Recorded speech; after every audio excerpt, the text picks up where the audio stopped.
अनेक प्रकार का वहाँ पर दहेज देवकी जी के लिए सजाया हुआ है। आजकल वर्तमान की स्थिति पर दहेज की प्रथा विशेष चल रही है। क्यों? ये दहेज प्रथा ने फैलाया ये भारी अत्याचार है, ये भारी अत्याचार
से हो क्या रहा है। आजकल लोग नीलामी जैसी बोली अपने पुत्र की लगाते हैं और बाद में जब बहू बात नहीं मानती तो लोग कहते हैं देखो ऐसा हो रहा है। आज महाराज जी पावन कथा में बताते हैं नीलामी जैसी बोली वो कैसे वो लगवाता है। आजकल इस दहेज प्रथा के माध्यम से संसार में क्या हो रहा है। बोले ये शिक्षित और सुशील पुत्रियां हमारी जो बहनें हैं ये शिक्षित और सुशील पुत्रियां रूप गुणों की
भगवान की। आज महाराज जी पावन कथा में बताते हैं उस समय देवकी जी की विवाह में अनेकानेक प्रकार के घोड़े अनेकानेक प्रकार के रथ 15,000 घोड़े 800 हाथी 200 दासियां सुंदर आभूषणों से अलंकृत देवकी जी की सेवा के लिए दिए जा रहे हैं। आज आचार पावन कथा में बताते हैं रात व्यतीत हुई जिस समय सुबह सवेरा काल हुआ। आज देवकी महारानी की विदाई की तैयारियां हो रही हैं। आज जो कंस है उग्रसेन का सबसे ज्येष्ठ पुत्र जो कंस है वो कह रहा है प्रभु आज हम अपनी बहन को अपने हाथों से विदा करने के लिए जाएंगे, वही भी अपने रथ पर ही विशेष रूप से अपने बहन बहनोई को हम विदा छोड़ करके आएंगे, ससुराल छोड़ करके आएंगे। आज आचार पावन कथा में बताते हैं जिसने बेटी जाई ही नहीं वो बेटी के दुख क्या जाने, जिस पैर विवाही गई न हो वो पीर पराई क्या जाने, बेटी को सब कुछ दे दो पर फिर भी संतोष नहीं होता। बेटी को चाहे जितनी सांसारिक भौतिक वस्तुएं दे डालो, लेकिन बेटी को सब कुछ दे दो पर फिर भी संतोष नहीं होता।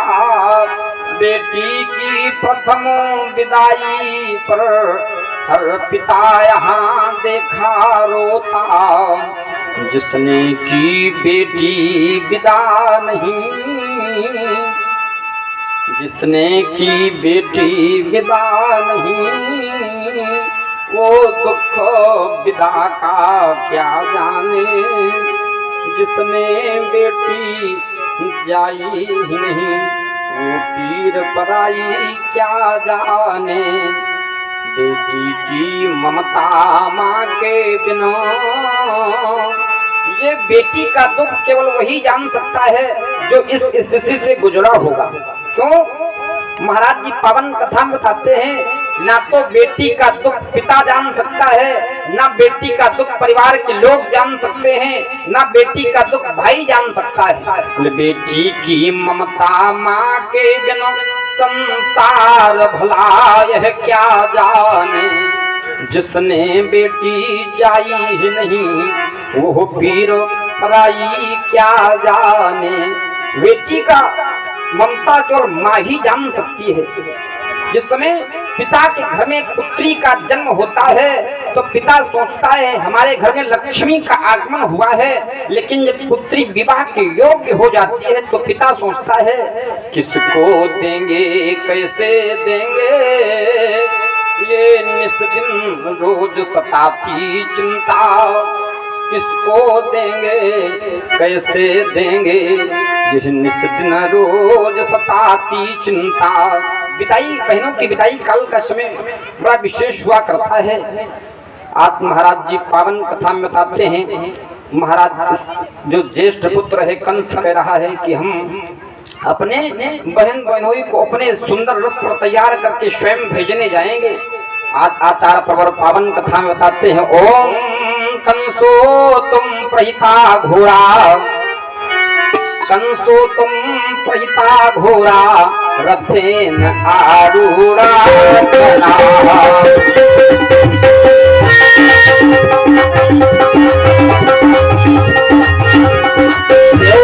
वसुदेव साक्षातो, वसुदेव साक्षातो,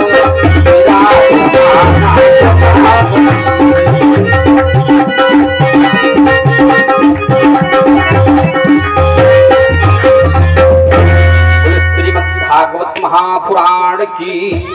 आज महाराज जी पावन कथा में बताते हैं, आज देवकी और वसुदेव को बैठा करके कुछ क्षण ही यात्रा तय कर पाया था, आज तुरंत आकाशवाणी हुई, अरे कंस जिस प्रसन्नता के साथ तो अपनी बहन को विदा करने के लिए जा रहा है, आज उसी के आश्रम लाल के द्वारा तुम्हारा संहार होगा। आज महाराज जी पावन कथा में बताते हैं, जिस समय ये महावाणी का वाक कंस के कानों में पड़ा तो कंस के हाथों से लगाम छूट गई, खड़े होकर के म्यान से तलवार निकाली, आज देवकी के कंठ पर रखी। आज वसुदेव जी ने हाथ जोड़ के कहा, बड़े भैया आप हमारे सामने ही हमारी पत्नी को विशेष इस प्रकार से कष्ट दे रहे हैं, मारना चाहते हैं। जो पति अपने पत्नी की सुरक्षा नहीं कर सकता उसे नरक की प्राप्ति होती है। जिन घरों में पत्नी का अपमान किया जाता है, माताएं बहनें क्लेशित रहती हैं, वहां से सदैव लक्ष्मी अपना ग्रह त्याग देती है। बोले यत्र नार्यास्त पूजन्ते रमन्ते तत्र देवता, जहाँ पर नारियों का सम्मान किया जाता है वहाँ लक्ष्मी का आगमन होता है। आज महाराज जी पावन कथा में बताते हैं, वसुदेव जी ने हाथ जोड़ करके कहा, आप अपनी बहन को क्यों मार रहे हैं, हमको नष्ट कर दें। आज कंस के माध्यम से देवकी जी के कंठ से हटा करके तलवार उसमें वसुदेव जी के कंठ पर रख दी गई। देवकी जी ने विचार किया क्या हमारे सामने ही हमारा सौभाग्य विनष्ट हो जाएगा? सचमुच मैं बड़ी अभागिनी हूँ, मैं सचमुच अभागिन हूँ जो हमारे सामने ही हमारा सौभाग्य नष्ट हो जाएगा। पत्नी वाही बड़ भागिनी है जो पति के आगे मरती है, पत्नी वाही बड़ भागिनी है, पत्नी वाही बड़ भागिनी है जो पति के आगे मरती है।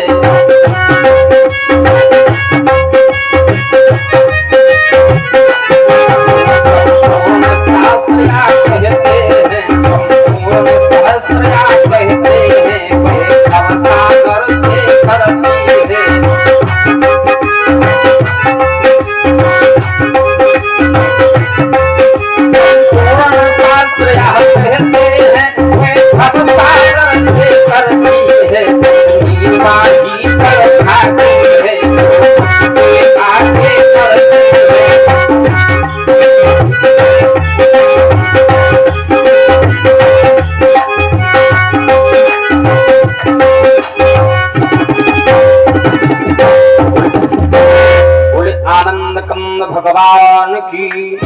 आज महाराज जी पावन कथा में बताते हैं, उसमें वृद्ध काल पिय को मरण, वृद्धा अवस्था में पत्नी समाप्त हो जाए, बंधु हाथ धन जाए, भाइयों के हाथ में धन चला जाए और पराधीन भोजन मिले, ये तीनों दुखदाय। वृद्धावस्था में ये महान कष्ट के कारण हुआ करते हैं। आज महाराज जी पावन कथा में बताते हैं, उस समय देवकी ने अपने भाई से हाथ जोड़ करके कहा, बोली उनका संहार न कर, मेरा शीश काट पहले, अरे खड्ग कितनी प्यासी है तू, मेरा रक्त चाट पहले। आज महाराज जी पावन कथा में बताते हैं, कंस के माध्यम से तलवार उठा करके देवकी की कंठ पर रखी गई।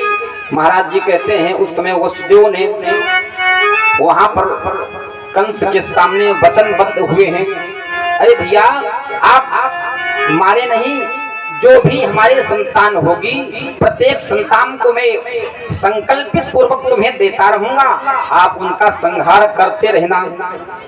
आज महाराज जी पावन कथा में बताते हैं, आज मथुरा में ले जाकर के इनको कंस के माध्यम से इधर कारागार में डाल दिया गया।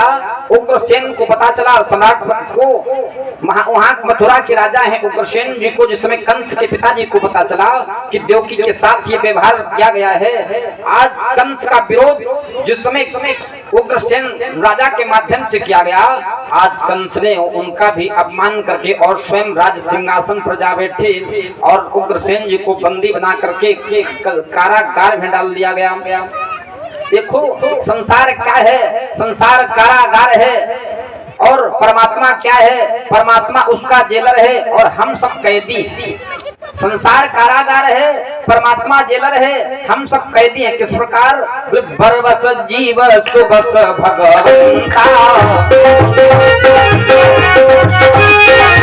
बरबस जीव सुबस भगवंता,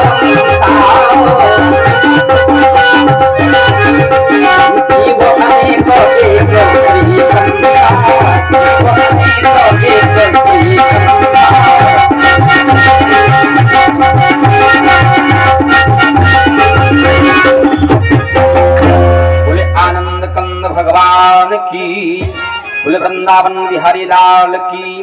आज महाराज जी पावन कथा में बताते हैं, वह सुंदर समय आया कारागार में। क्या? ओम अथ कल आवर्ते देवकी सर्वदेवता,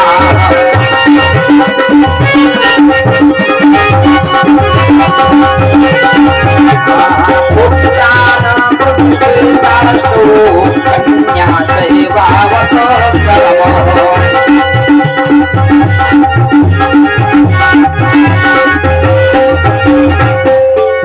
बोले वृंदावन बिहारी लाल की। आज महाराज जी पावन कथा में